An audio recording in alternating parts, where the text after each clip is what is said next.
You're listening to The Skeptic's Guide to the Universe, your escape to reality. Hello and welcome to The Skeptic's Guide to the Universe. Today is Wednesday, September 7th, 2022, and this is your host, Stephen Novella. Joining me this week are Bob Novella. Hey, everybody. Kara Santamaria. Howdy. Jay Novella. Hey, guys. And Evan Bernstein. Good evening, everyone. So, we had this scrubbing of the second launch date for the Artemis I. Why do they keep doing test. that to us? Frustrating. Yeah, so, I mean, the safe. first, this was supposed to fly in 2017. This is now a 5-year rolling delay in terms of getting this thing off the ground. But, on last Monday or Tuesday, I think it was Monday, they were going to try to do a launch. They had a temperature problem in the engines, and then it turned out they couldn't fix it within the launch window, so they had to scrub. Turned out it was a faulty sensor. Everything was fine, but whatever. One faulty sensor scrubs the launch. So they rescheduled it for Saturday, and then on Saturday they had actually a more serious problem. I'm not sure why they didn't have the same problem on Monday. They had a hydrogen leak from the liquid hydrogen gas tank. Now, this is a serious problem because you don't fuck around with hydrogen, man. if the percentage of hydrogen outside the tank gets too high, there's a chance that it could explode, when the ship takes off, which would be bad, right? You don't want the explosion to be happening outside of the tank. Oh, what do they call that? There's a name for that. Catastrophic failure? No. No, you're right, Bob. There is a name for that. It's a different... And it's hilarious. Explosive disassembly or something. Yeah, okay.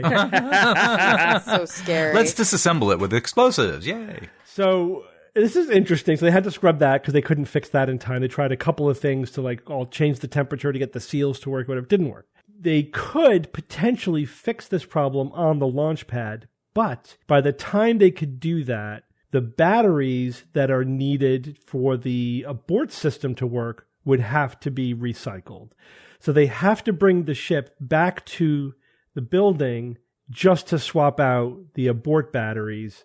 But of course, while it's there, they'll fix everything, and they got to reset everything. It's like outside the window. So now it's like you're keeping all these plates spinning, And if you don't get it to fly within a certain amount of time, you got to bring it back, reset everything, and then try again. So now the earliest, they haven't set a new launch date yet as this recording, but the earliest would be mid-October. Would be like 6 weeks. October 2023. No, 2022. No. But good. We did talk about it briefly at the during the live show. Jay, you brought up the fact that you've heard some criticism. So I did a deeper dive on it because I've heard some criticism too, and I wanted to know where that was.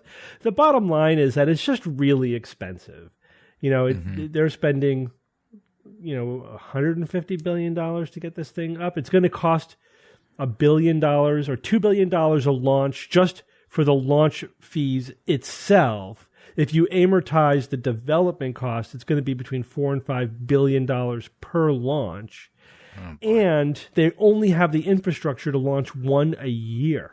That's all we're going to get out of it. One launch a year, and at the end of the day, it's probably going to be at like $4 to $5 billion per launch. So that's mainly where the criticism is coming from. It's expensive. It's not really going to be able to do that many launches. But you got to keep in mind that you go back to 2011.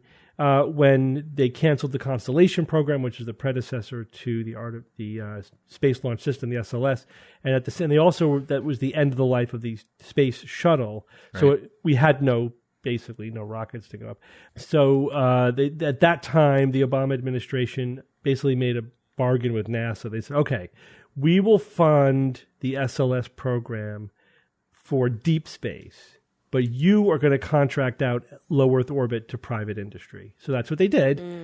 And that's where SpaceX comes from, and like Blue Origin and all these companies. So that worked out really well. The low Earth orbit, and SpaceX worked out tremendously well. But they're kind of hobbled with this really over budget, delayed, really expensive SLS, heavy launch system. And, now looking back 11 years later, it's like, there's nothing innovative about it. It's not reusable. And the SpaceX is basically completely leapfrogged over it. So I think that's where a lot of the criticism comes from. But still, here we are. It's going to get us to the moon. You also have to keep in mind that at the other end of the spectrum, the Artemis program, not the SLS, but the Artemis program was originally planned for 2028.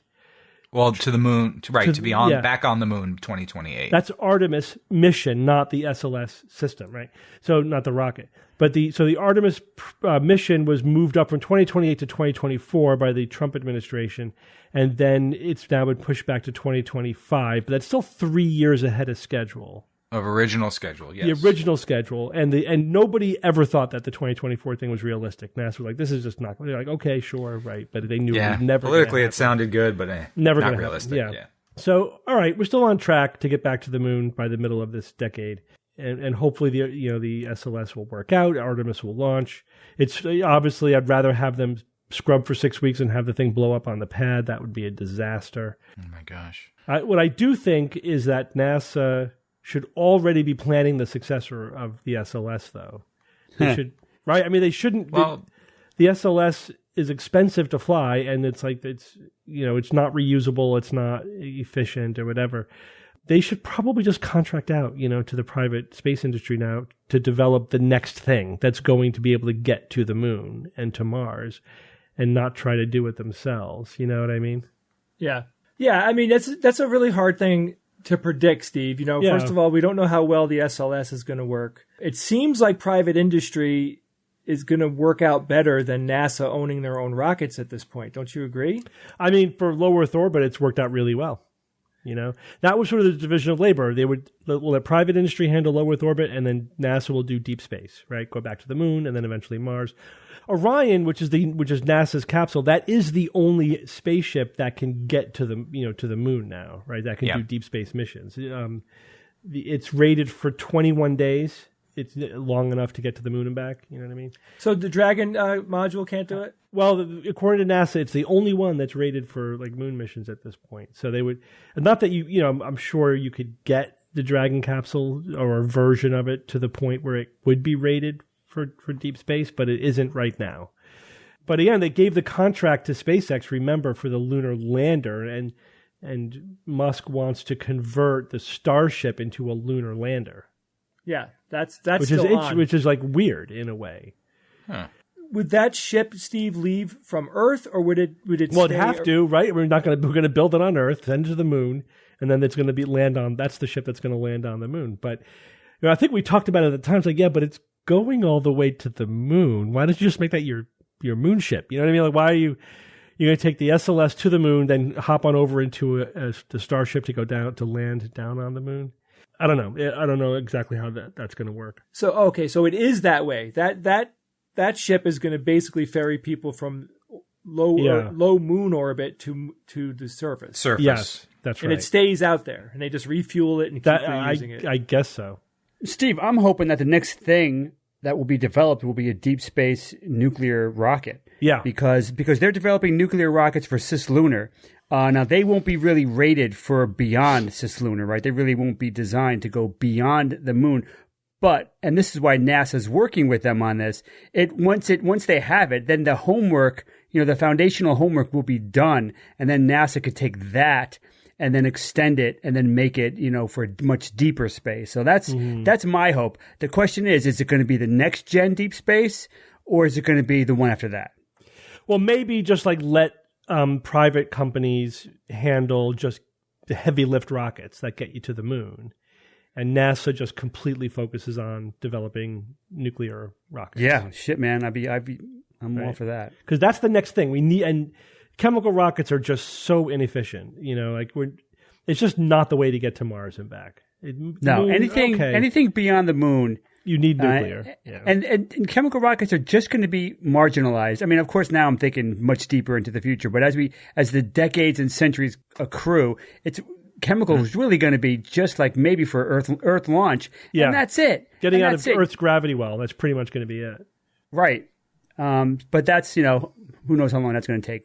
When chemical no longer has any role in deep space, because long distance rocket equation says screw you, chemical rockets. Yeah. And then eventually fusion. Once we get to fusion, here we go. Then that's the game started, man. That's good. Yeah, that's. And what's interesting is especially the hydrogen proton fusion engine. Once we develop fusion engines, that's going to be our engines forever. There's the probability that anything will replace it. is so remote. Like, we don't know if it will ever happen, and if it does, it will be in the distant far future. Right. So that's the brass ring right there. For reaction rockets, yes, I think that's going to be it for potentially centuries, and you could do an amazing amount of things. I think thousands of years. With that's silly. Technically centuries too. But that's I mean, even the best we can do with that type of reaction rocket, say a fusion hydrogen proton, which is really efficient, like say 11% speed of light exhaust velocity. That is, you could still do 20% the speed of light with that type of rocket. And if you don't care about cargo at all, you can get that rocket up to 50% the speed of light. But then cargo, of course, becomes literally a millionth of the payload. But still, 10%, 20% the speed of light with a super advanced fusion rocket. Bob, you awesome. add a little bit of light sails, and then that'll get you. Yes, that'll get you there. Yep. So it's gonna be light sails and fusion. That's gonna be space travel. That seems to be pretty much where we're going for centuries, and unless an ASI, artificial superintelligence, rises, and then all bets are off. But even then, he or she would be constrained to physics as we know it, and even the ASI might say, "Damn, man, this is the best I could do." Yeah, but it's still going to be cool. Yeah, it's almost as if we wrote a whole book about it. Yeah, it's almost as if I just did a deep dive research on it because I talked about it at DragonCon. Rob, how was DragonCon? It was great. Liz and I went first time in 3 years, and I know you guys were just so wicked jealous. It was great. Totally. It was pretty much as we remember it. Amazing costumes, amazing fun, lots of people, and pretty much I was double masked for like 4 days in a row, and I took a test today, and totally clean, totally negative. So I think I totally got away with it. Totally. And I did a talk. I called the science panel guys, and I'm like, I want to do the future of rockets. And they made a panel with like 5 guys, and I was one of them, and I just went off. I did a deep dive for a week. For weeks, I did a deep dive just to refresh my memory and all the research that I had done for the chapter of the book about future rockets. And I got it down, man. I made an awesome bullet list of all the top things that I needed to keep straight in my head, and it was so much fun to research. And there was a great panel.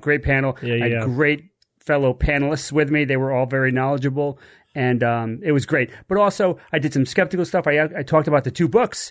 I did a one-man show on stage on the skeptical track, and I was like, "Oh boy, this is scary," but it was fine. It was fine. I just went off on the books, and then I started talking about rockets again, and then that was it. I was in my happy place. And was it totally great, Bob? Totally, utterly, absolutely, indubitably. Your solo talk was basically like a pared down news item for Bob. Yeah, that's basically what it was.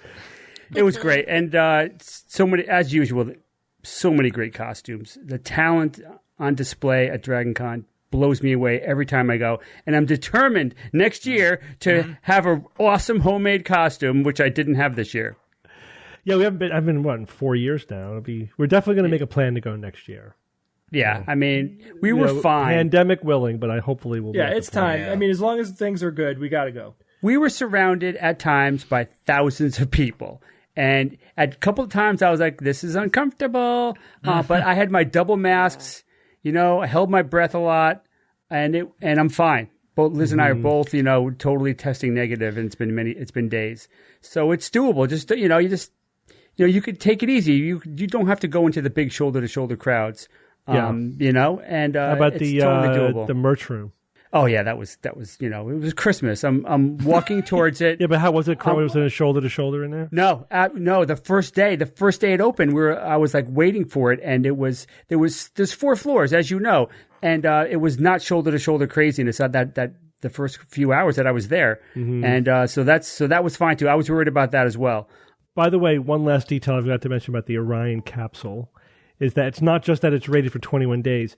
When you come back from the moon, you re-enter the atmosphere much faster than when you're just coming down from low Earth orbit. And so the capsule has to be rated for high-speed re-entry. Yeah. And I think the Orion capsule is the only one that could do that. So like the Dragon capsule would really need to be redesigned or refitted to be a high-speed re-entry capsule. That's major. You're not going to just slap on duct tape. That's a major event. major redesign. I'm sure they think. could. Yeah, but I'm sure they could do it if they wanted to. All right, Bob, you're going to start us off with a quickie. You're going to tell us about Frank Drake.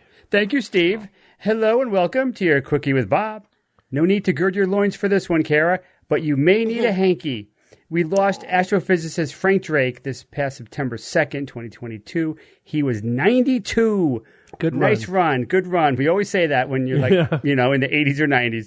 But 92 is great. I would pay a good chunk of money right now if you can guarantee me 92. So he is most famous, of course, for his 1961 Drake equation. I would love to have an equation named after me like that, which attempts to determine the number of technological civilizations in our galaxy whose signals we could detect. We talked about it on the show many times. I won't go into any more detail on the equation itself. We all know it by heart. He did this after doing the very first modern SETI experiment in 1960 called Project Ozma, using a radio telescope to examine the stars Tau Ceti and Epsilon Eridani, two names of stars that I absolutely love. I think it's the Star Trek vibe or whatever. I just love those names. To me, they're just so science fiction-y. Now, he used a part of the spectrum called the water hole, which is awesome on many levels because it's near the hydrogen spectral lines. Get it? And it's also that part of the spectrum, the electromagnetic spectrum, that's especially quiet.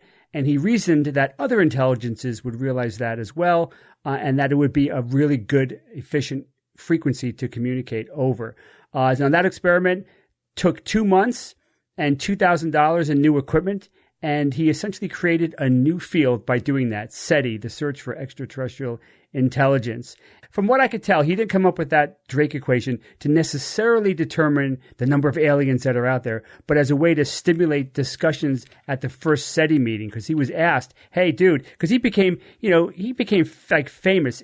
The year after he did this, he became well known the world over, and he was asked, "Hey, have this SETI conference, the very first SETI conference." And he then came up with the Drake equation for that to stimulate, discussions and thinking. Drake's passion for astronomy and the possibility of life out there began when he was 8 years old, imagining alien Earths scattered across the night sky after his dad told him there were many worlds out there in space. And that was in 1938, by the way. Good on you, Dad. Seth Shostak said of him, Drake was never an impatient listener. He was, to my mind, one of the last nice guys around. He was never moody, never angry, and he didn't show the slightest annoyance if you walked into his office and took his attention away from whatever he was doing. And I read that over and over. People who had known him, that he was such a great, great guy. And I'll end with a quote from Nadia Drake, Frank's daughter, "A titan in life, Dad leaves a titanic absence." Hear, hear. This was your sad Quickie with Bob. Thank you. Yeah, it's always like bittersweet, right? Yeah, it is sad to lose a giant like Frank Drake, but you're happy that he made it. He lived a long life. He was relevant to the end. Yeah, I mean, for centuries, as we're looking, and I think we'll never stop searching for life out there. His name will, he will be in the thoughts of all the other big explorers that haven't even been born yet that will be looking to the stars. Bob, you and I are going to have to come up with our own equation. It'll be the novella equation. Yes. How about the probability that AI will wipe out human civilization? Yes. All right. Done. We will do this. That's too good not to happen. All right. All right. Well, we'll work on it. We'll come up with some other ideas. That's horrible. That's horrible. All right, Jay. Actually, we're kind of in an astronomy space theme. You're going to tell us, give us follow-up on the MOXIE instrument on Mars. Yeah, do you guys remember MOXIE? The oxygen MOXIE thing? is creating oxygen on Mars. Yeah. Right now. Oh, okay. Now I remember. It's one of my favorite things about Perseverance. So just to go through the basics so you guys understand, it's totally worth talking about again because it's this fascinating technology. It's an instrument about the size of a lunchbox that is connected to the Perseverance rover. It happens to live in the front right side of Perseverance. And its job is to take in the Martian atmosphere, which is 96% death, right? It's 96% carbon dioxide. And what it does is it strips the carbon atom away from the oxygen atoms. I'll get into more detail about that. And they're testing it, and it's gone amazingly well. So let me get into some details. So first of all, MOXIE stands for Mars Oxygen In Situ Resource Utilization Experiment. And it couldn't be, the name is perfect for what this little bugger does. So details about how it works. So it takes in the Martian air and it filters it to remove any contaminants that happen to be in there and, dust particles, dirt, and all that crap. The air is then pressurized and then it's fed into something called the solid oxide electrolyzer. That totally sounds like, what was that? The encabulator, Steve? Yeah, the turbo encabulator. Yeah. So this solid oxide electrolyzer, this is an instrument that electrochemically splits the carbon dioxide molecule into oxygen ions and carbon monoxide. The oxygen ions are separated from the carbon monoxide, and then they combine them to make molecular oxygen, which is essentially just oxygen. MOXIE then measures how much oxygen it creates, right? So as it has created this batch, it measures like how much it has just created, and it also checks its purity before it releases it back into the atmosphere. And that's what MOXIE is doing right now, is just spitting this stuff right back out into the atmosphere. The single unit weighs, how much do you guys think this thing weighs? 4 pounds. 21 kilos. Not bad. 37 pounds or 17 kilos. Now, it does the work of a small tree, if you can believe that. The unit was... I'll get into detail. A small tree meaning, I would say anything that's probably below 10 feet, like, it's not a non-mature tree. Right. The unit was first turned on in February 2021, and every test they ran worked perfectly. They ran 7 experimental runs in different conditions, which, now that I think about it, of course they had to test it under different conditions because Mars can be so variable. They first have to warm up MOXIE for a few hours because it's cold. And then they run it for about an hour and then they shut it down. And that's them just running a cycle test on it.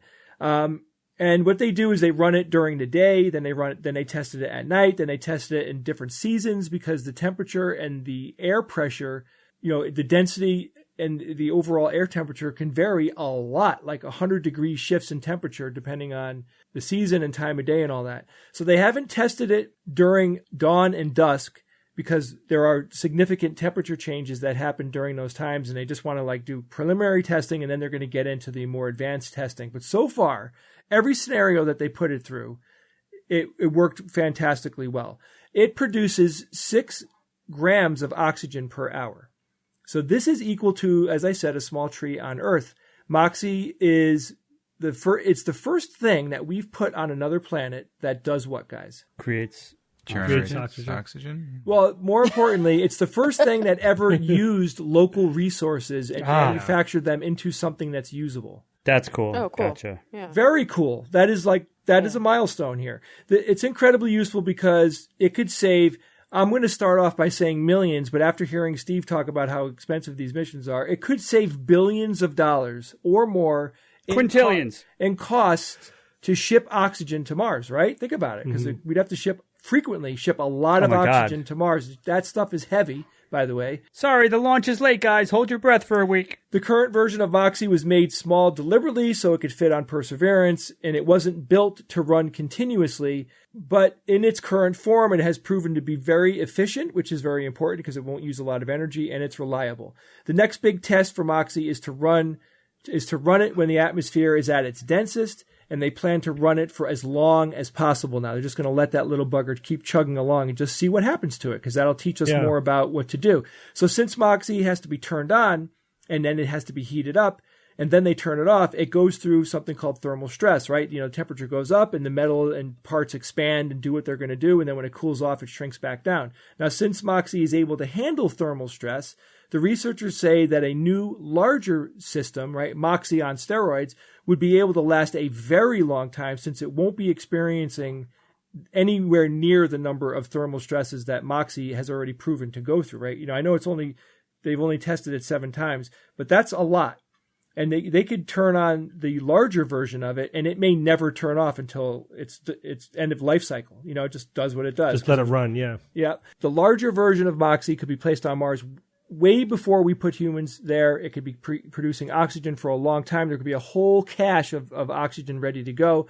The new unit, of course, they want it to run continuously, and it could make approximately several hundred trees worth of oxygen per day. per day. Mm-hmm. Yes. It's not bad. How much is that? As a point of reference, Kara, I'm going to tell you a single person needs about 7 to 8 trees worth of oxygen a day. Oh, damn. That's a lot. Yep. Mm-hmm. But, if you do the math, several hundred trees divided by 8 turns into quite a good crew of people there that the machine could keep alive. And who says that they don't put 2 or 3 MOXIE machines? Yeah, they want some redundancy. There. The great thing about oxygen is first, it keeps us alive.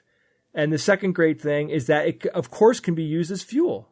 Because we need fuel to get off the surface of Mars, and oxygen is a primary component in fuel, in chemical fuel. So thank you, MOXIE, for working. So the carbon monoxide is useful too. Don't discount that. Carbon monoxide is a high energy molecule, and that's feedstock for things like hydrocarbons. So all then you need is hydrogen. If we could get a source of hydrogen on Mars, then you can combine the hydrogen with the carbon monoxide to make methane.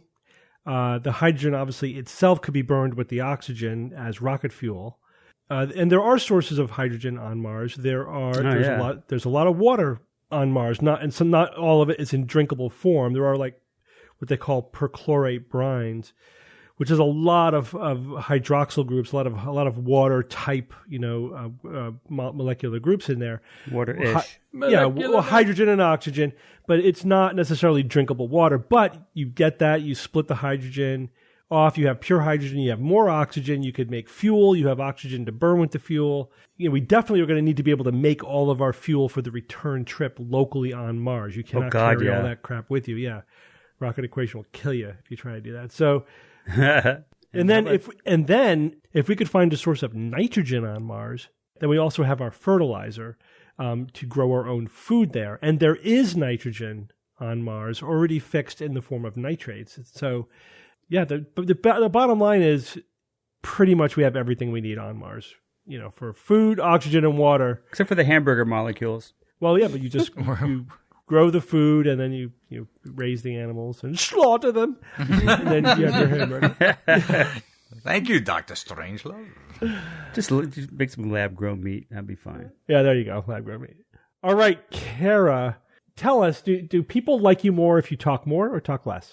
Let's get into it. Let's when you talk say about it. Do you mean someone specifically or people in general? People in general. People in general, yeah. So I guess that is the important question, and that is the question that some researchers, a little place called Harvard, and never the University, never heard of it, and the University of Virginia wanted to know. So they have a new empirical paper that was published in Personality and Social Psychology Bulletin called "Speak Up!"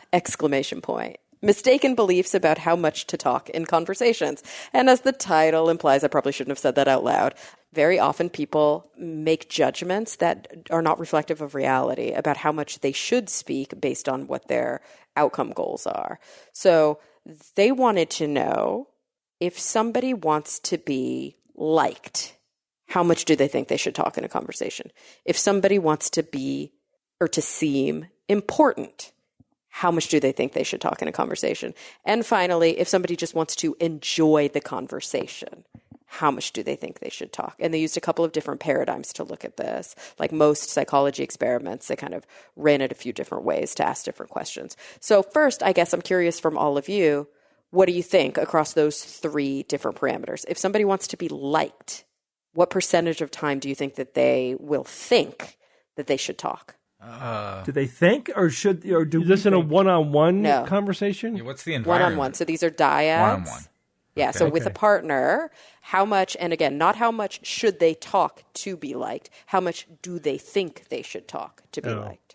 30%. Oh, I see. Well, no, minutes, are we 30%? measuring? Okay. Are we, 50%. I'm No, sorry. percentage of time.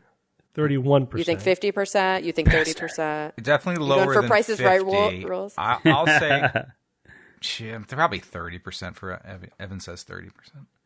Okay, so it's interesting, Evan. You said before you said 30%, you said definitely lower than 50. That's what the researchers thought as well. They were like, okay, people whose goal is to be liked very often, and this bears out in the literature, very often think they should talk less than half the time. Because it's a gesture of politeness and courtesy in a cultural sense. People love to talk about themselves.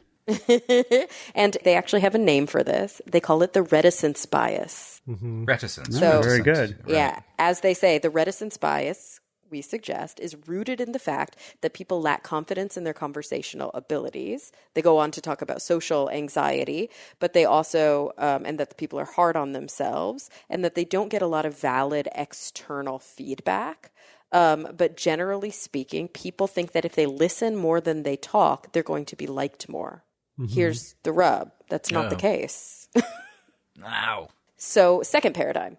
If people's goal is not to be liked, but is to seem interesting, what do you think? Well, then I would think talk more.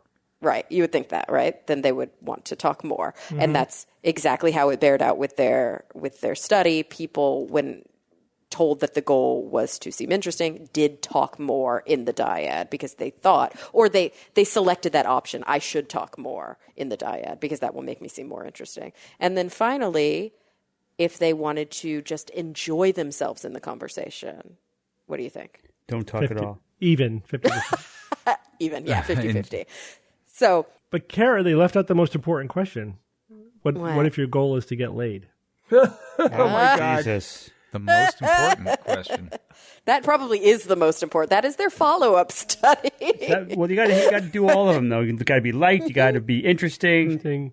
All at the same And enjoy time. yourself. Right. Yeah. You got to use the And pickup enjoy yourself, lines. yeah. So actually, interestingly, something will bear out from that. So basically, they did a couple of studies where they were forecasting. So they, this is very classic psychology study. So they used Mechanical Turk and Qualtrics, and they asked some questions. Let me go to study one. And they asked some questions where they imagined having a conversation with different conversational prompts. And then they were asked, how much did they think they should talk? Because remember, this is not about whether or not they did. It's about their self kind of assessment of should they talk more or talk less. And those were the outcomes, right? I think it was let's see, if the goal was to be liked, people said on average that they should speak 43% of the time, whereas their partner should speak 56% of the time. If the goal was to be interesting, they said they themselves should speak about 57.5% of the time, whereas their partner should speak 42% of the time. And if the goal was to enjoy themselves, it was right around 50-50. And then they repeated the study and found very similar outcomes. And then they actually kind of forced the hand and made people talk a certain amount of time, right? Like, of course, that would be the follow-up study. It was a little bit arbitrary and a little bit fake because they used a computer would cue them and say, talk now. Now you talk. Now you talk. But it actually measured it out at these certain points, like 30%, 40%, 50%, 60%, or 70% of the time. What do you think happened then? It worked. What worked? They achieved the goal of enjoying themselves more or being liked more. Interesting. It worked. Okay, yeah. So basically that the outcomes would have followed the intentions. Like if they thought they wanted to be liked and they spoke less, then they were liked more. No, And I if think they the thought that opposite. No, the wanted to seem opposite. interesting- They so you're were saying you wrong. think the opposite happened. Yeah, their It's- initial assessment was wrong. It's kind of neither. It sort of doesn't follow the most clear pattern, but it looks like it's a little bit bimodal.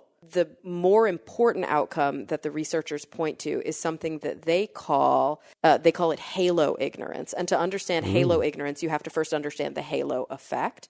Have you ever heard of the halo effect No, in what social is it? psychology? Okay, it's pretty interesting. And I'm going to describe it because I had experience demonstrating it when I worked on brain games. So this was a really fun episode that we did where I got to go to this fake art gallery and I played the gallerist. And opposite me was Colin Hanks. You guys know Colin Hanks, right? Tom Hanks' son. Colin, yes. Oh, Yeah. the guy with all He the was in tattoos the and offer. He was stuff? in the Yeah. offer. No, he doesn't have a lot of tattoos. Oh, maybe the other son. No, he's like a very famous actor who looks a lot like Tom Hanks. I see. Yeah. And has been he was in Band of Brothers. He was in a ton of stuff. So he played himself in one paradigm where he had we set the art gallery up with a bunch of art. And in one paradigm, he was like, hey, I'm Colin Hanks. I've decided my hand at art. I'm really interested in you guys' feedback, blah, blah, blah. And then we got there their feedback, not to his face, where they talked about whether or not they enjoyed his art. And then in another paradigm, we dressed him up as this alter ego named Giannis Patch, and he had like a soul patch and was dressed really weird and was like super aggressive and like not nice to anybody. Like he was very holier than thou and just played this awful character that nobody got along with. And what do you think happened? They liked Colin Hanks's art and they hated Giannis Patch's art, even though it was the same art. Wow. Interesting. Right. So the halo effect really is this idea that there are global features that come together. So if you like the person, you like the person's art. If you dislike the person, you dislike the person's art. Those things aren't independent of each other. And so what the researchers here are saying is that there's probably something called halo ignorance. Most people aren't aware of the halo effect. And so they don't realize that it's not so simple that I want to be liked, but I want to be liked here and I want to seem important here. They're not mutually exclusive. Generally speaking, if somebody in a conversation has a positive effect on somebody, you're going to like them and find them interesting. Mm-hmm. If they have a negative effect, you're going to dislike them and find them disinteresting. But most people... And your breath smells too. Exactly. Yeah, and so most people are ignorant of the halo effect, which is probably why they estimate that they have to speak differently for different outcomes. But the truth of the matter is that basically the big takeaway, because the final study outcomes are a little all over the place. They're not super clean. Like the less you talk, the less you're like. The more you talk, the more you're like. It's not really that clean. It's basically that, generally speaking, if you're in the 30% or 40% group, you're kind of not liked or interesting. Like if you don't talk that much, you don't get this good feedback. Yeah. So most people think I need to be quiet and be a good listener in a dyad, and then I'm going to be more well-liked. But the truth is that doesn't bear out. If you talk way too much, we start to see diminishing returns. So it's sort of somewhere in the middle. Kara, the halo effect reminds me of the Oscars because, I always had the feeling that like the movie that wins like best art direction, was that really the movie that had the best art direction, or was that just the favorite movie that was nominated for best art direction? Yeah, you know what I mean? Like, was it one of the 8 movies that got nominated for everything? Because there's like only certain movies that were, quote, Oscar worthy. Did that movie really have the best editing and costuming and all the other little technical things just because it was a popular movie? It just boggles the completely agree. Imagination. Completely agree. I had a friend once who used to call the Oscars rich people prom, and nary was there a true statement. The difference between a person perceived wanting to be liked versus that same person perceiving to be either polite or courteous. We're splitting hairs? Are they two very different things? It wasn't the paradigm, so I can't tell you that. You know what I mean? They did not ask that question. They asked 3 very simple questions. Okay. Do you want to be like, if you want to be liked, how often will you talk? If you want to seem interesting, how often will you talk? If you want to enjoy the conversation, how often will you talk? But I wonder if a person can confuse the desire to be liked with the desire to be accommodating or, courteous to the other person by speaking less. Is it, can those two things be confused? And therefore that's why people would think that, I should probably talk less, not so much to be liked, but just to give for consideration.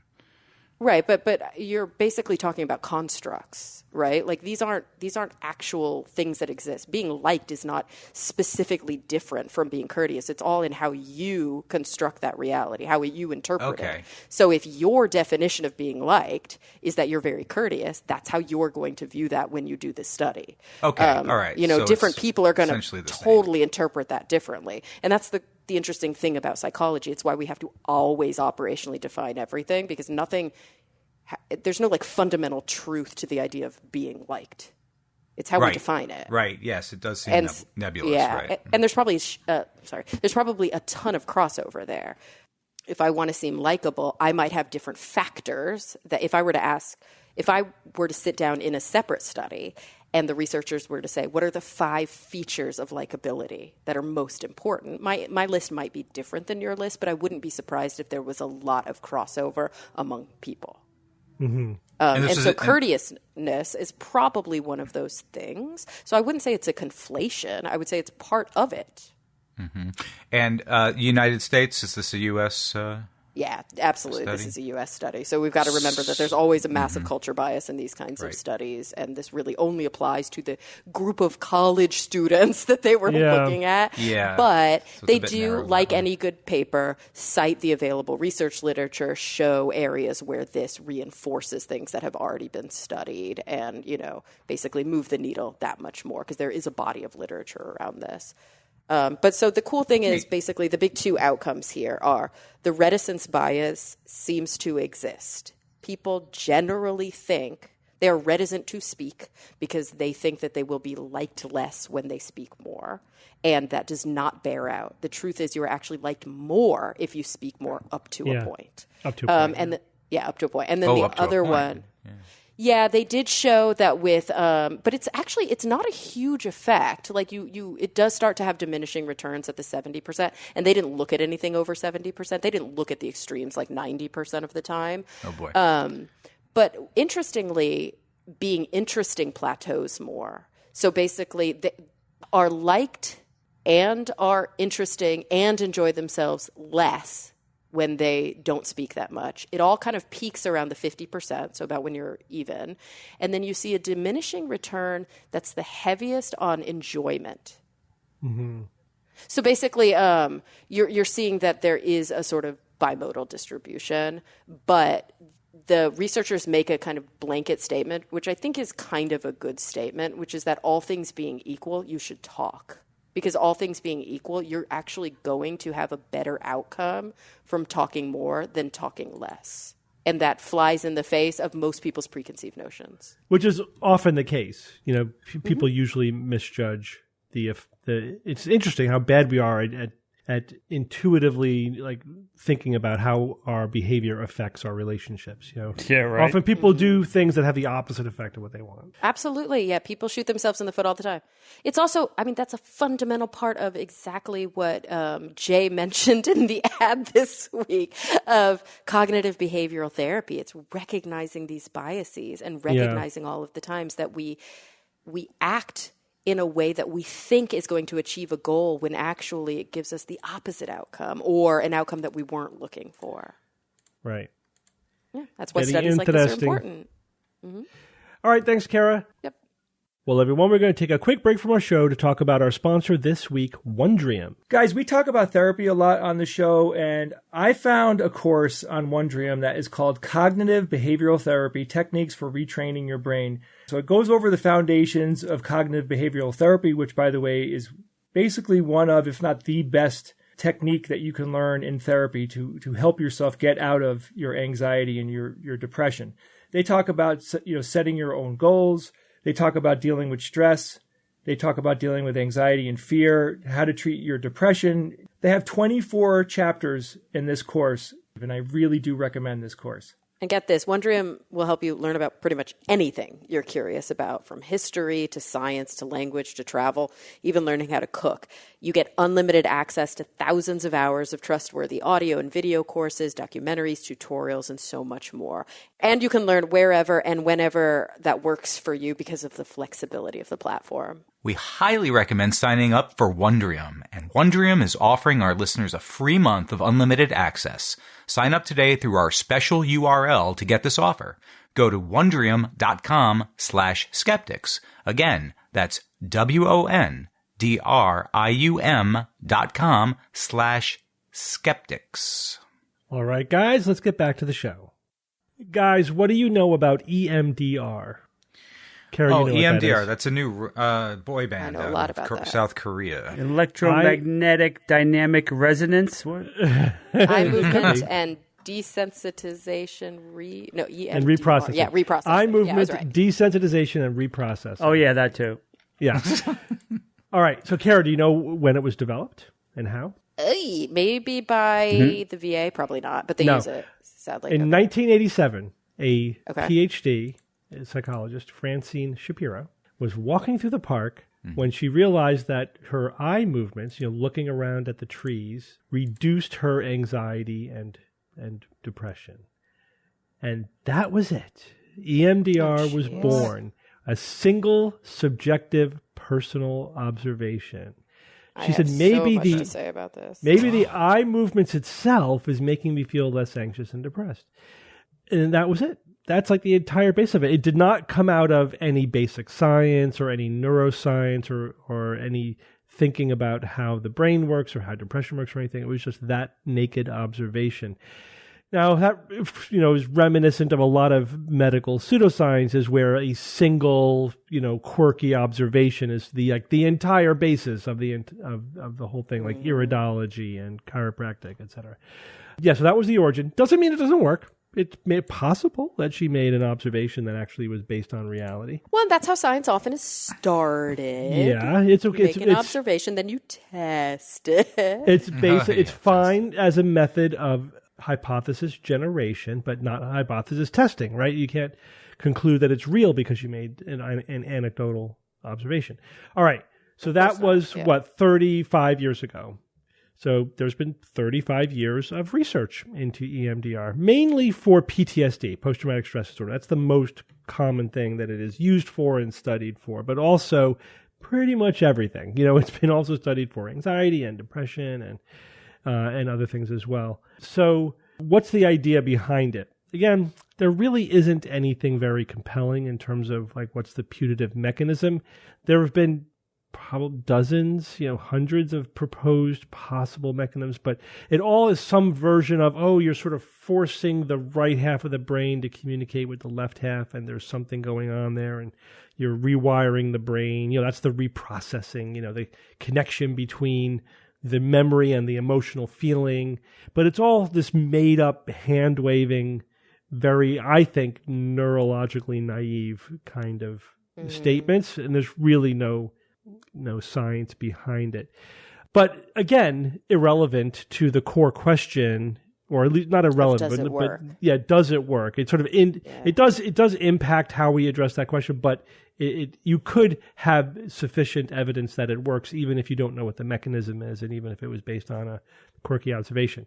So what's the research been into EMDR over the last 35 years? So from where I'm sitting, from a psychologist in training who reads the APA literature, blah blah blah, and I'll give you I'm going to approach this really quickly with my skeptical hat, but also with my psychologist hat. And also I am in the process of co-editing a volume about pseudoscience in therapy. So it's informed by that too. I've read some good chapters on this. Yep. Number one, the evidence base shows that people who get EMDR have better outcomes than people who don't get therapy. Yeah. It also shows that they have sometimes better outcomes than people who get certain types of therapy.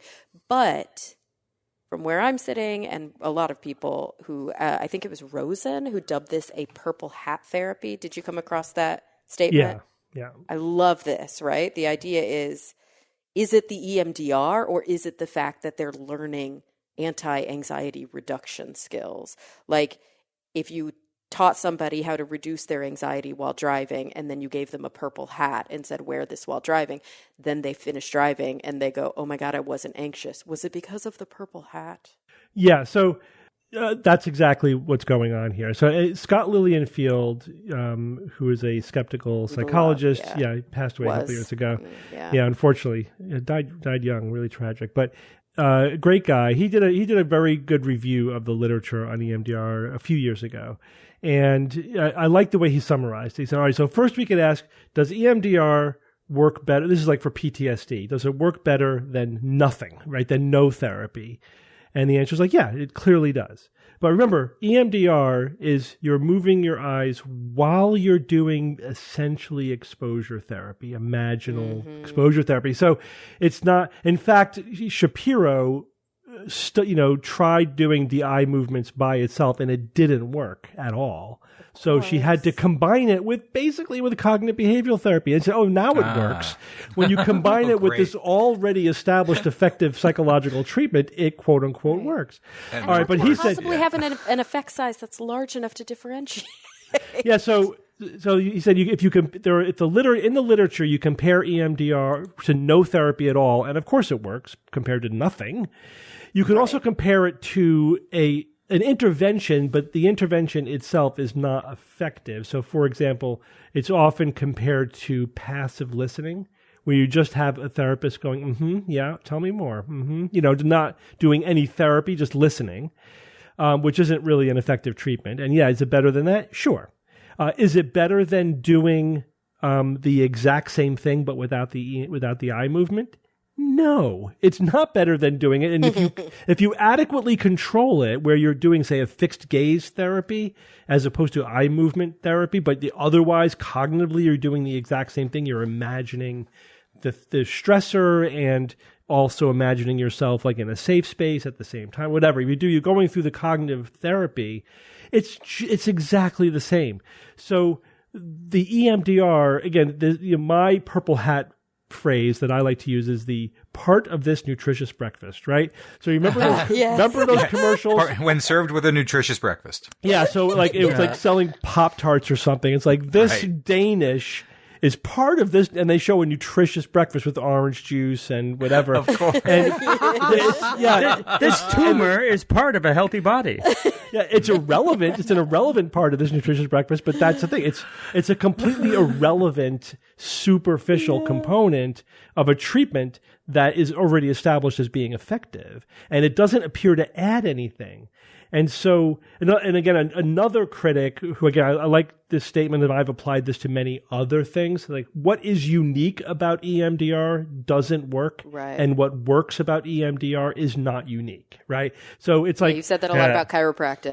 What chiropractors do that works isn't unique to chiropractors, and what is unique to chiropractors doesn't work. But in any case, so that's the case of EMDR. It's essentially unnecessary, but here's the thing: it's massively popular within psychotherapy. It's so popular.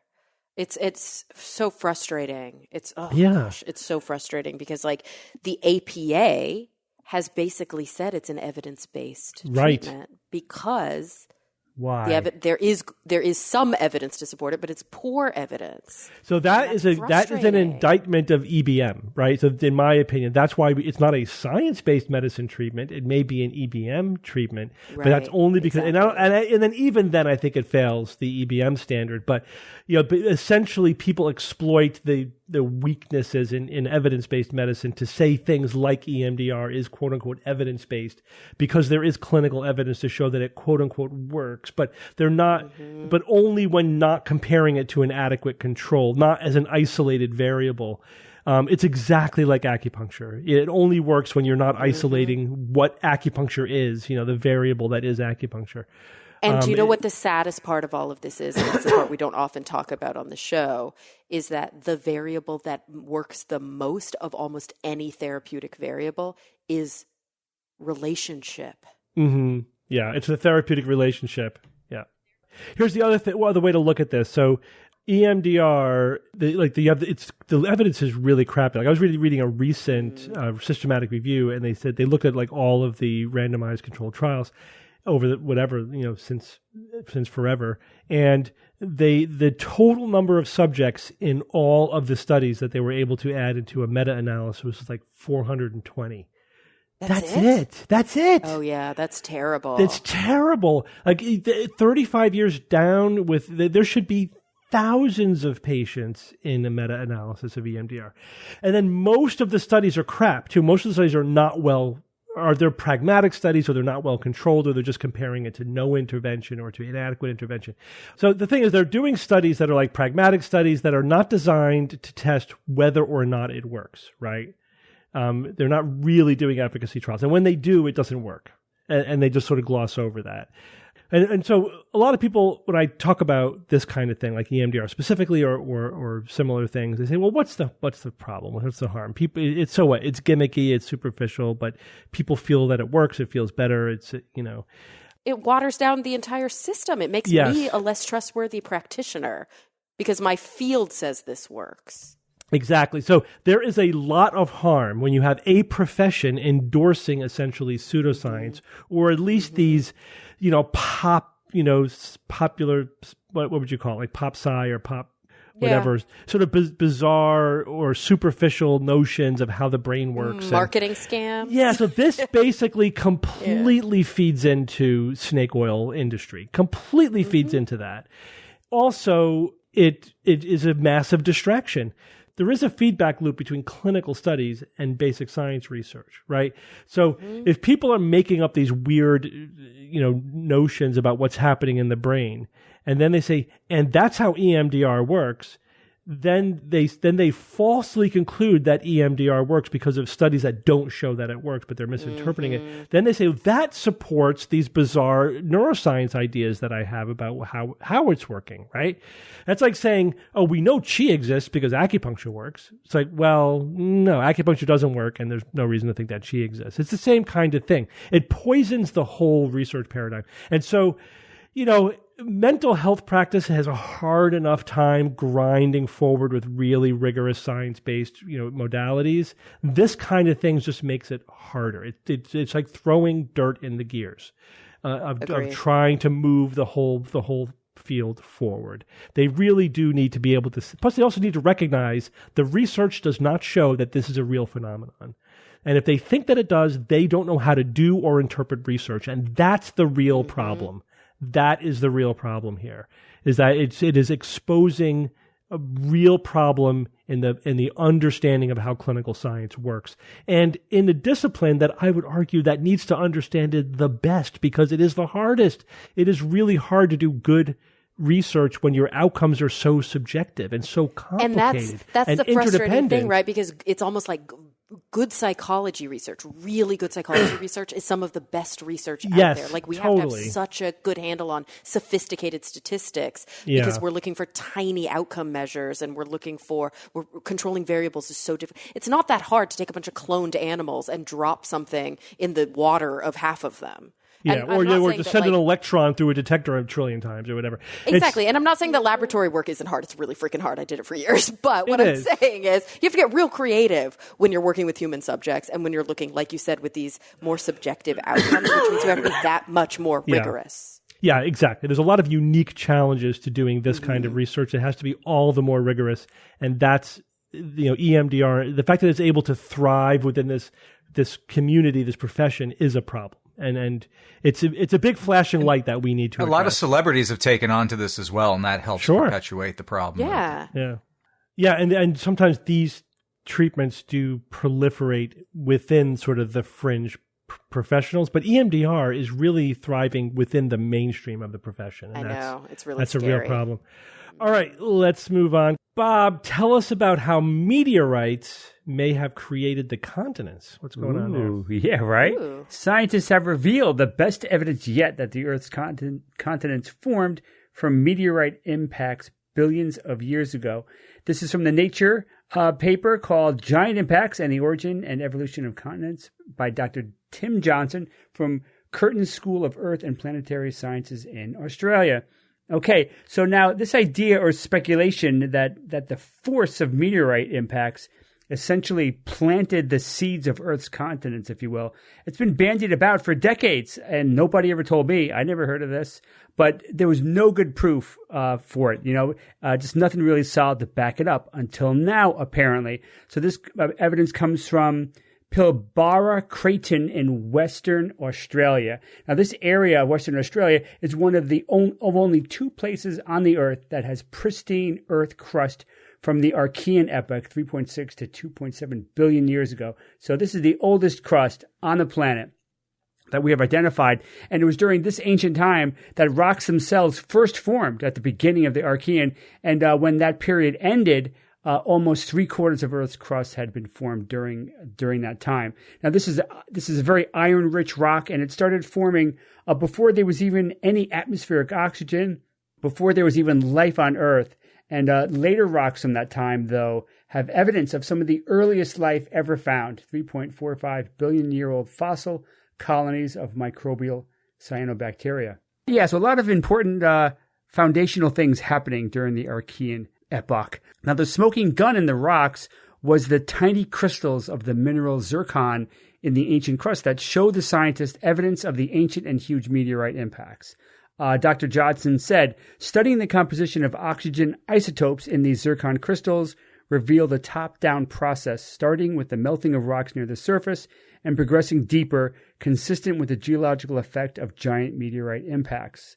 Our research provides the first solid evidence that the process that ultimately formed the continents began with giant meteorite impacts. So this is amazing. I always thought that continents themselves just was formed purely from internal processes of the Earth, the formation and cooling of the Earth. It's interesting to think that at least Earth perhaps needed these meteorites to hit to really get this process going. So does that lessen the possibility that life like Earth life can exist?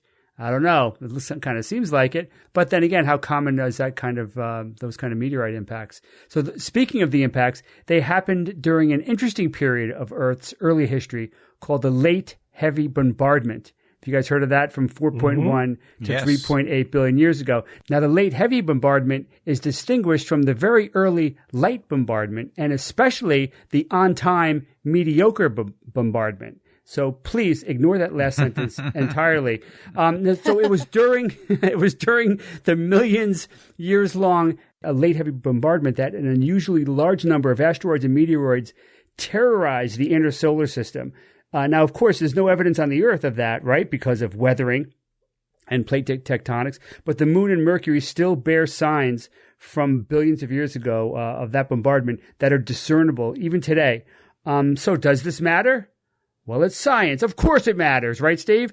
More specifically, continents are pretty important, even from purely selfish human-centric point of view. But not only do we live on them, but 98% of the world's biomass is terrestrial. So yeah, there's a lot going on, and critically important, but not just for biomass. On this point, Dr. Johnson chimes in, and he says, not least, the continents host critical metals such as lithium, tin, and nickel, commodities that are essential to the emerging green technologies needed to fulfill our obligation to mitigate climate change. Okay? Now, Dr. Johnson finishes his thought with this. He says, these mineral deposits are the end result of a process known as crustal differentiation, which began with the formation of the earliest landmasses, of which Pilbara Craton is just one of many. Now, in the future, what's going to happen? The future of this research is probably, as you might imagine, find stronger evidence, right? More evidence. So what they're going to probably do is they're going to look at other ancient crusts, probably the other oldest piece of crust from the Archean epoch that's in Africa, but I think other crusts that are maybe not quite as old, but still quite old, and they're going to apply their models to those crusts and see if their models fit there as well. And then the time may come, in the not too distant future where it's common knowledge and the consensus that the Earth's continents were created pretty much directly because of meteorite impacts billions of years ago. And who knows what Earth would be like if that didn't happen. But really interesting. Didn't know this. Yeah, it's one of those interesting things. Like, we're not really sure why the continents exist. Yeah, it's always been mysterious to a certain extent. Yeah, I didn't realize it. But all right. Cool. Thanks, Bob. Sure, man. Evan, you're going to give us another installment of Death by Pseudoscience. Indeed. Yep. Supplements and herbal remedies back in the headlines. It was reported recently that the wife of a U.S. congressman died with the cause of death being, and this is a quote from the autopsy report, dehydration due to gastroenteritis due to adverse effects of white mulberry leaf ingestion. And gastroenteritis... am I pronouncing that right? Gastroenteritis. Yeah, that's right. Is an inflammation of the stomach and intestines. Her name was Lori McClintock, the 61-year-old wife of U.S. Congressman Tom McClintock from California. This happened back in December of 2021. Lori was found unresponsive in her locked residence by her husband, Tom. The day prior, she had complaints of an upset stomach. And the results of the autopsy were finally just reported last week. And this was an autopsy with toxicology testing that confirmed the cause of death. In her stomach, they found a partially intact white mulberry leaf. Now, people who take white mulberry leaves sometimes, or more often, brew them into a tea. They'll drink the tea, and perhaps in the process they'll consume the liquid, of course, but some fragments or dregs go in there as well.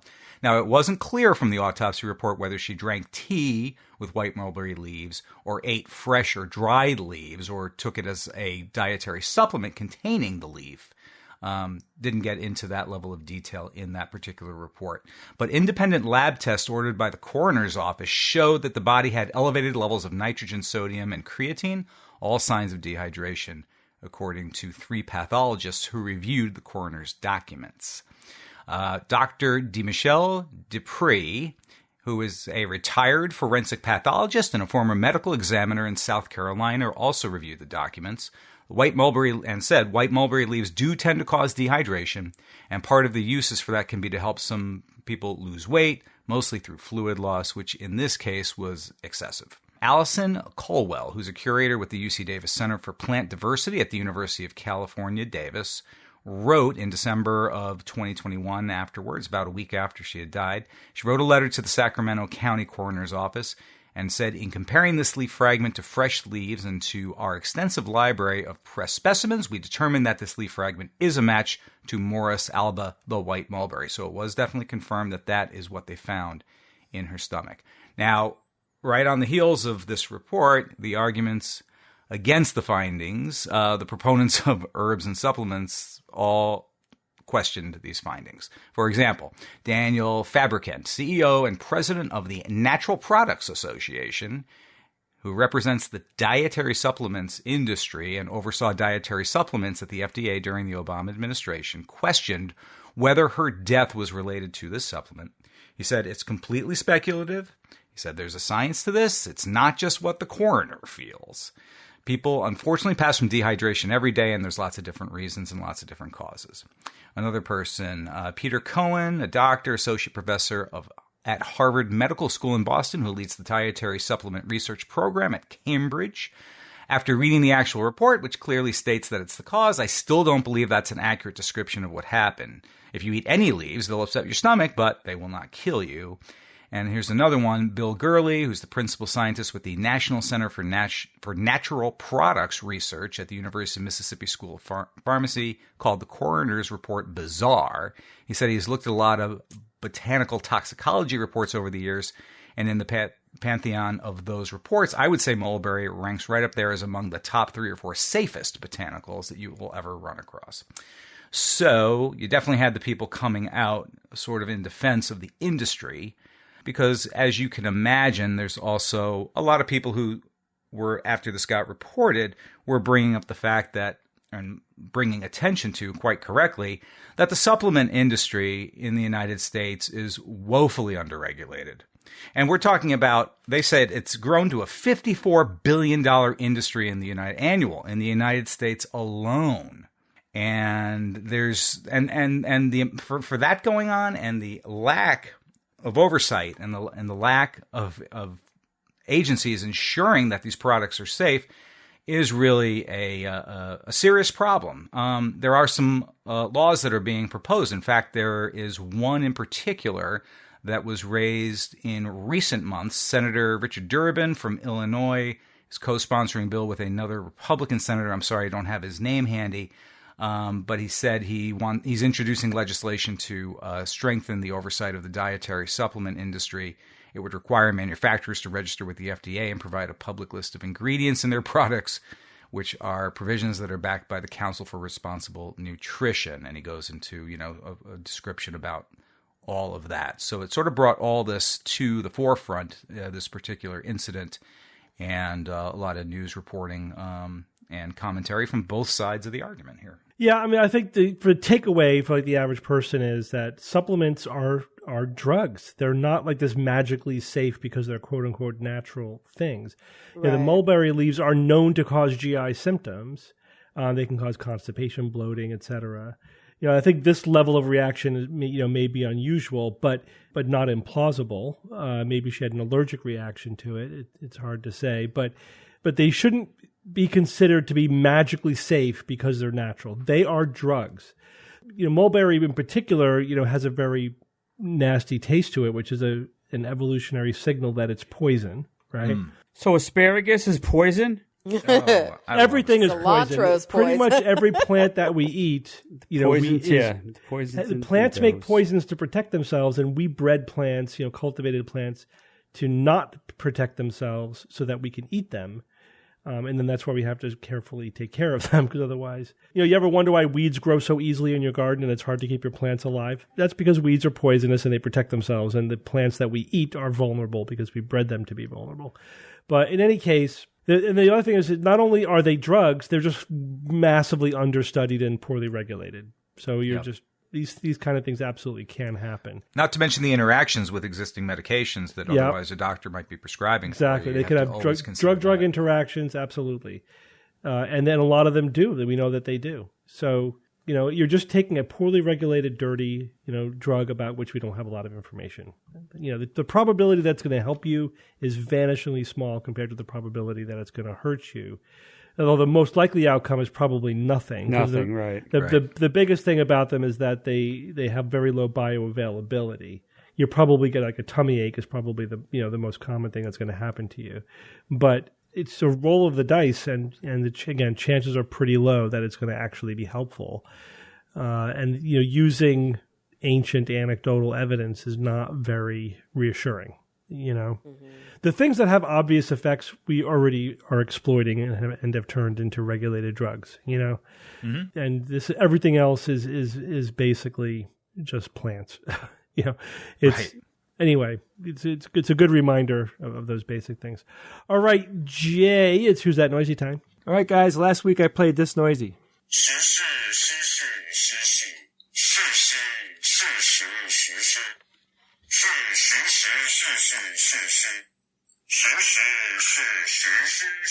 And it goes on and on and on and on.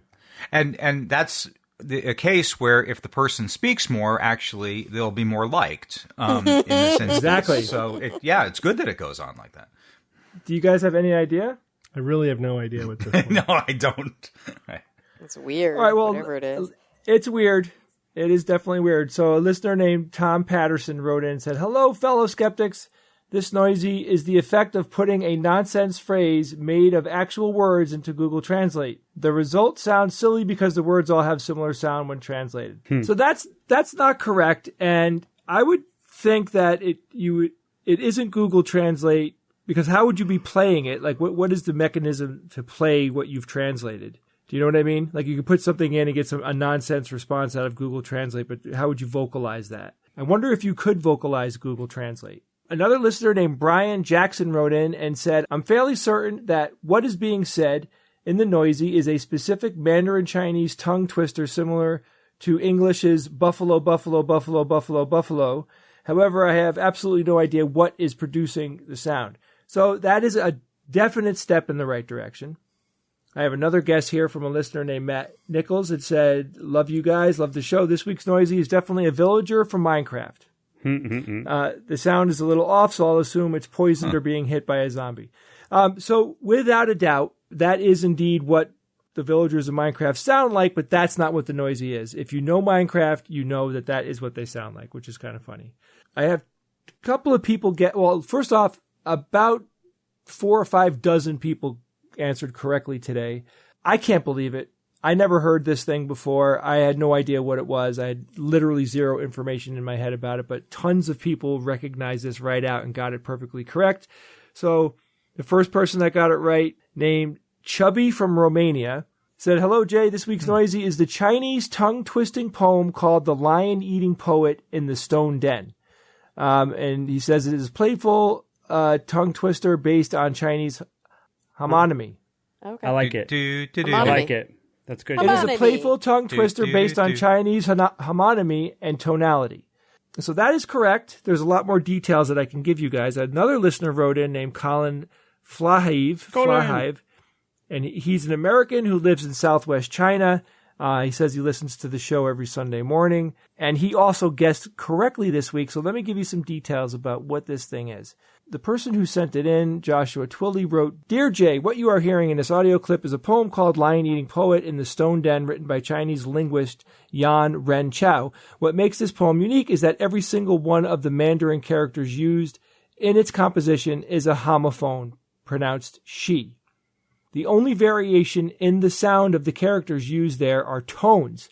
While tones are very important to any tonal language in identifying the meaning of different words, deciphering the meaning of this poem by sound alone is nearly impossible. If you played this recording to a native speaker, they would find it incomprehensible. Yet, written down, the poem is coherent. Oh, cool. Yeah, very cool. He also included the poem itself. But let me play it for you again. This is what the poem sounds like when read.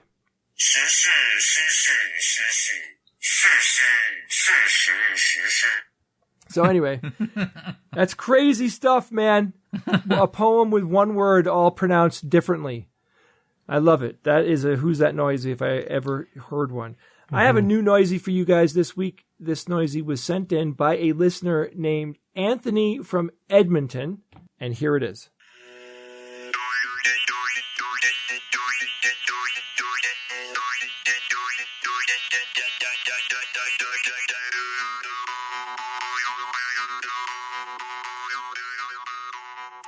So I would like you to be very specific. Yeah, it's a very cool sound. Be very specific. I will only accept perfectly correct answers on this one. If you think you know the answer or you have a cool noisy you heard this week, you can email me at wtn@theskepticsguide.org. Steve? Yes, brother. We have 6 hours of SGU content coming up for free on September 24th, 12 p.m. Eastern to 6 p.m. Eastern Time. That is a Saturday. Mm-hmm. We will be talking. A few things are happening. One, we are going to introduce everybody to our new book. The name of the book is The Skeptic's Guide to the Future. You must have heard us talk about this before, but if you haven't, the book is about the technologies that exist today that are important to us today. But where did they come from? How did they start? What's the history of those technologies? And where do we think that they'll be going in the future? It was a ton of fun to write. And if you want to learn more about the book, please join us. Something cool will be happening on that day. We will be giving away a signed copy of the book and quite a bit of swag, all going to one person. You have a chance to win if you listen to the live stream. We will be giving out a secret password that we will say during the live stream that you can enter yourself into the free signed book giveaway. We don't do this that often. It's a big deal. I hope you join us for it. We're really going to enjoy doing that. 6 hours, guys. We could do it. Yeah, We've done so much more. We'll also be doing 2 SGU episodes. It'll provide the content for 2 episodes. And we're going to organize it that way. So there'll be like 2 intros, 2 science or fictions, et cetera, et cetera. Couple more things. Yeah. We have shows happening in Arizona in December. So December 15th to December 17th, we will be doing 4 different shows. Woo. 2 private shows. This is an SGU private recording where you can listen to us do the show live, and then we spend an extra hour with the audience doing some fun stuff. So that'll be one of those will be happening in Phoenix on Thursday, the 15th of December, and we will be doing another one in Tucson at noon on Saturday, the 17th. And then we also will be doing 2 extravaganzas. These are our stage shows. This is very different than the private recording. This is a completely different thing where we basically do a lot of improv stand-up, and we discuss how your brain can fool you. So, it's mixed in throughout this whole show. We teach you about how your brain fools you and how you can't trust what you see and hear. That is called the extravaganza, and you can go to theskepticsguide.org/events for all the details on these 4 shows, 2 in Phoenix, 2 in Tucson. Join us. One more thing. We are adding some benefits to our higher Patreon levels. The 2 highest levels, the Metacog and the Luxotic. For existing and new members, we will be sending you a signed and personalized hard copy of our new book, The Skeptic's Guide to the Future. So keep an eye out for that as well. All right, everyone, let's go on with science or fiction. It's time for science or fiction.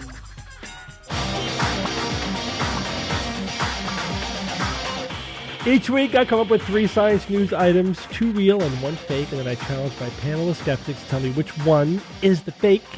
You have a theme this week. It's 3 news items, but they all happen to cluster within a theme. The theme is social psychology. Oh, no. Okay. Are you guys ready? Yep. Carrots. Item number 1. Maybe. A recent study finds that positive fortune telling results in increased financial risk-taking for men, but not for women. Item number 2. A study of 5-year-olds finds that they perceive overweight people to be happier than thin people. And item number 3. A study of college students finds that mask wearing does not impair social interactions. Bob, go first. No.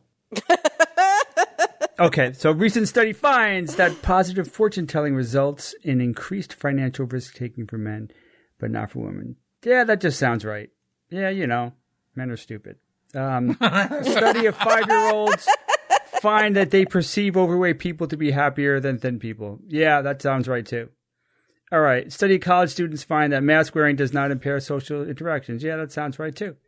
So I'll say that 3 is fiction. Thank you very much. The mask wearing, you think That's is fiction? it. Yes, yeah. Wow, Okay. that's how you did it. Yep. Bingo, bango. This one's fiction. All right, Jay. All right, the first one, recent study finds positive fortune telling results in increased financial risk taken for men, but not for women. I don't even understand this one. I read positive fortune All right, I'll tell telling. you. So if you go to a fortune teller and they give you a reading that's positive, like good things are going to happen in your life, as opposed to a neutral or a negative reading, right? Then after that, you're more likely to take increased financial risk. Like you will bet more money or invest more money or whatever. Roger that. So the men are duped more, I guess, than the women is what it seems like. Or maybe just women are more risk averse. I don't know. All right, next one, a study of 5-year-olds finds that they perceive overweight people to be happier than thin people. I can't possibly think that is true. That is so odd. How overweight, Steve? Well, overweight is a very specific medical definition. Like there is a BMI range that is considered "quote unquote" overweight. Can you give me an idea? So overweight, but not obese. Well, it depends. But now, then there's obese. So there's like thin, normal, overweight, obese, right? I forget what the exact numbers are, and it's different for men and women. But it's like if you're 20, 30 pounds, you're probably in the overweight category. Yeah, it depends on your height and all that. The last one here is college students find that mask wearing does not impair social interactions. I mean, I would think that's the opposite. Which one did you pick, Bob? The right one. That one? Yeah, I did. Yeah, I'm leaning to that one. I'll take that one as the fake. Okay, Evan. All right. Positive fortune telling results in increased financial risk taking for men, but not for women. I think that the thing here is that we stereotype women, unfortunately, as the ones who would be probably more swayed by the results of a fortune teller rather than a man. But this is basically kind of saying the opposite. I'm not trying to be sexist here or anything, but in general, it's my perception of it. So maybe that's why this one could be the fiction. It could be a flip-flop here. Maybe not. The 5-year-olds perceiving overweight people to be happier than thin people, like a Santa Claus kind of effect, maybe the jolly old, elf kind of thing. That's all that's coming to my mind here with this one. Why would you... It's interesting that someone would even think to study this. How do they come up with these ideas?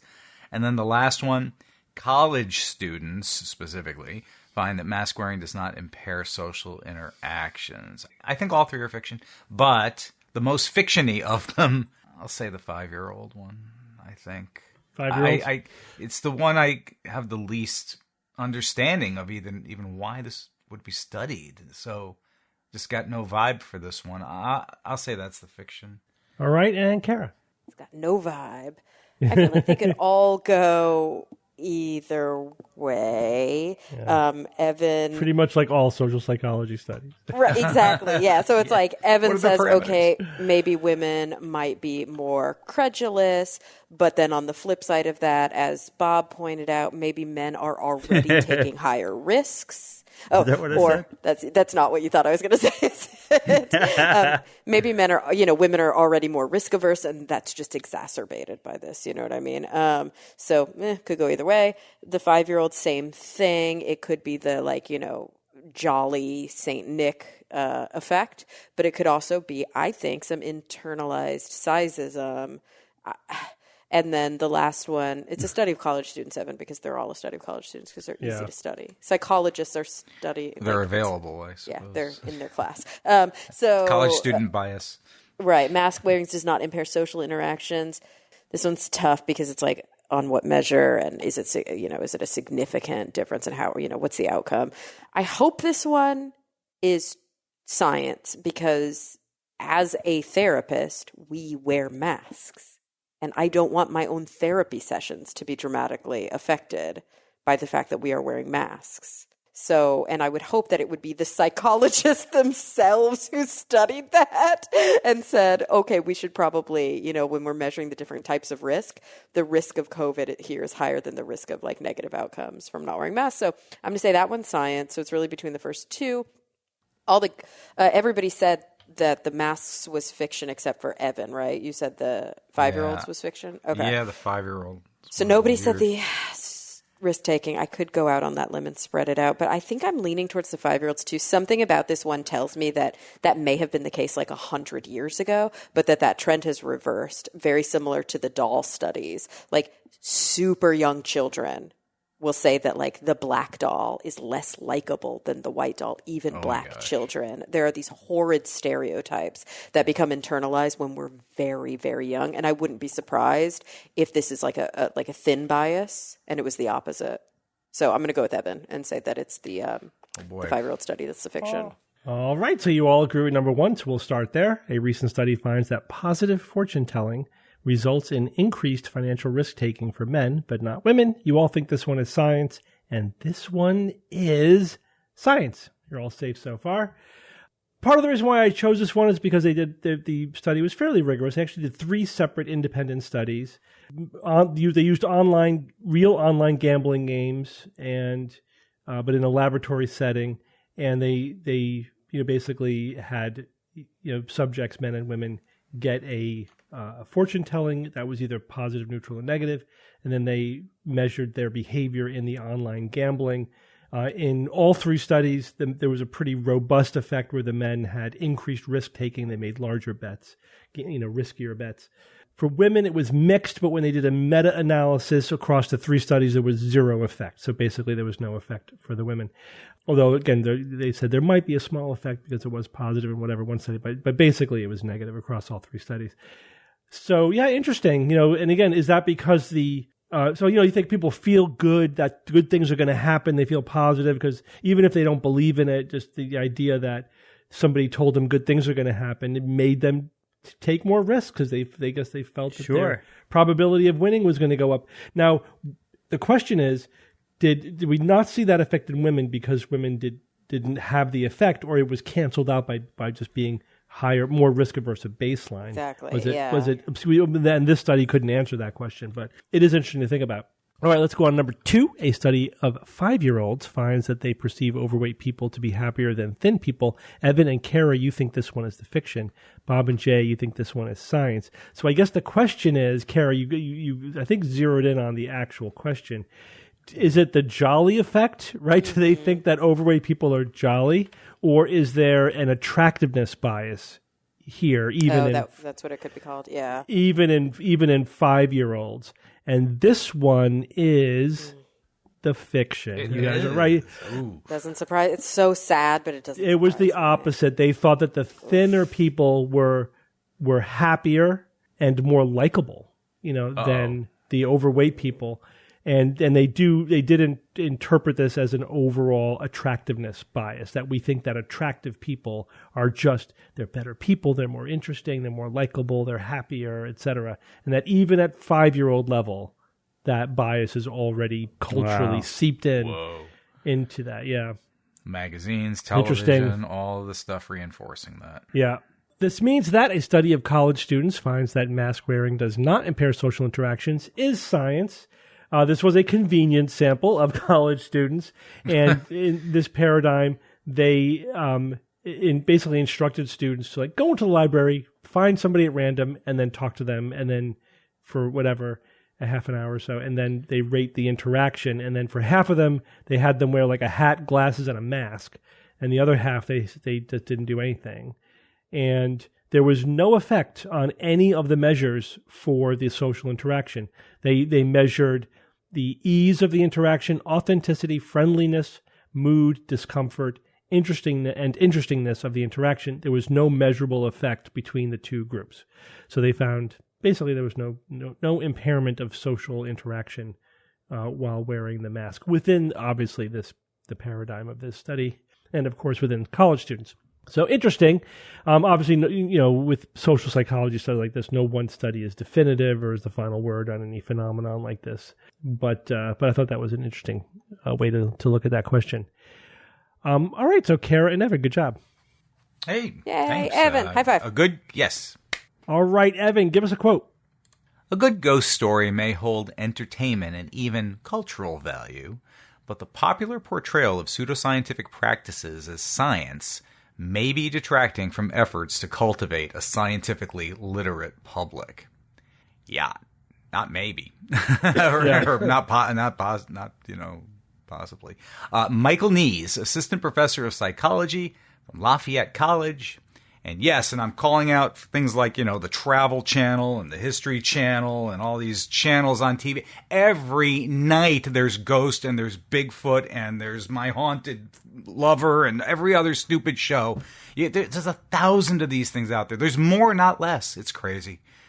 What's incredible to me, and I know I'm a skeptic and I don't believe it, but the thing is, I just hard for me to imagine how anybody gets any entertainment value out of these shows, because even if you're a believer, because nothing happens. They never find Bigfoot. They never find a ghost because these things don't exist. Nothing happens. It's so obvious that they're just trying to gin up what was that? Was there a sound? I mean, it's like they're trying to make something from nothing, and it's so pathetic. I just don't understand how people can find this entertaining. Oh, there's nothing to tune into. There's nothing to latch onto. I mean, these are not some of the most dynamic people either in any other aspect. The whole thing, you're right, Steve, is it is boring as white toast. Yeah, it's like watching paint dry. Awful. I don't get it. All right, thank you, Evan. Thank you. Well, guys, thank you all for joining me this week. Sure, man. You got it, Steve. Thank you, Doctor. Thanks, Steve. And until next week, this is your Skeptic's Guide to the Universe. Skeptic's Guide to the Universe is produced by SGU Productions, dedicated to promoting science and critical thinking. For more information, visit us at theskepticsguide.org. Send your questions to info@theskepticsguide.org. And if you would like to support the show and all the work that we do, go to patreon.com/skepticsguide and consider becoming a patron and becoming part of the SGU community. Our listeners and supporters are what make SGU possible.